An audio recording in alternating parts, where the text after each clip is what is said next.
Échange tendu entre Anne-Sophie Lapix et Marine Le Pen, lors de l'émission Élysée 2022 ce jeudi 3 mars. Ce prime time politique, prévu à l'origine la semaine précédente mais décalé en raison de l'entrée en guerre de la Russie contre l'Ukraine, a démarré sur les chapeaux de roue avec l'interview de la candidate RN pour la présidentielle faite par la présentatrice du journal télévisé, sur fond de guerre en Ukraine et de relations avec Vladimir Poutine. Anne-Sophie Lapix a rappelé à Marine Le Pen et aux téléspectateurs la dette que son parti doit, 8 millions d'euros, à la Russie. Vous avez emprunté de l'argent en 2014 à une banque. Aujourd'hui, cette dette appartient à la société Aviasapchast qui est dirigée par d'anciens militaires russes.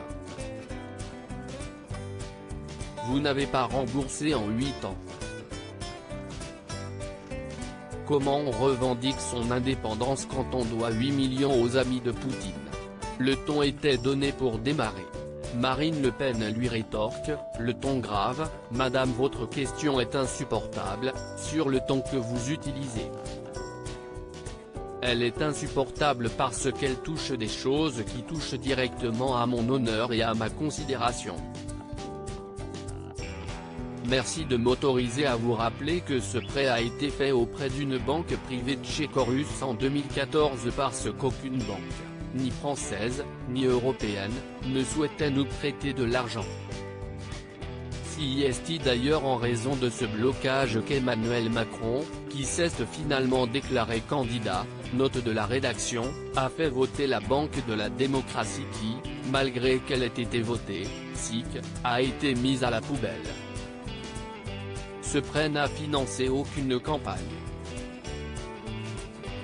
Il a été fait à 6% d'intérêt, continue la femme politique, coupée par la journaliste qui rappelle que ce taux était celui en vigueur pour tous. Marine Le Pen poursuit, il se trouve que cette banque, qui n'était pas une banque d'État, a fait faillite. Si elle l'avait été, elle n'aurait pas fait faillite. Elle a été rachetée par une société sur laquelle je n'ai pas le contrôle. Nous remboursons, sous la surveillance de la commission des comptes de campagne des échéanciers qui sont les nôtres.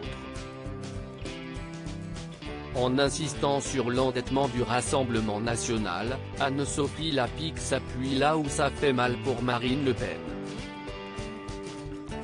Pourquoi vous n'arrivez pas à gérer ce parti et à limiter cette dette? Demande celle qui ne se démonte jamais devant les candidats politiques depuis le début de la campagne. Comprenez tout de même que votre question est infamante. Parce que vous mettez en cause notre indépendance.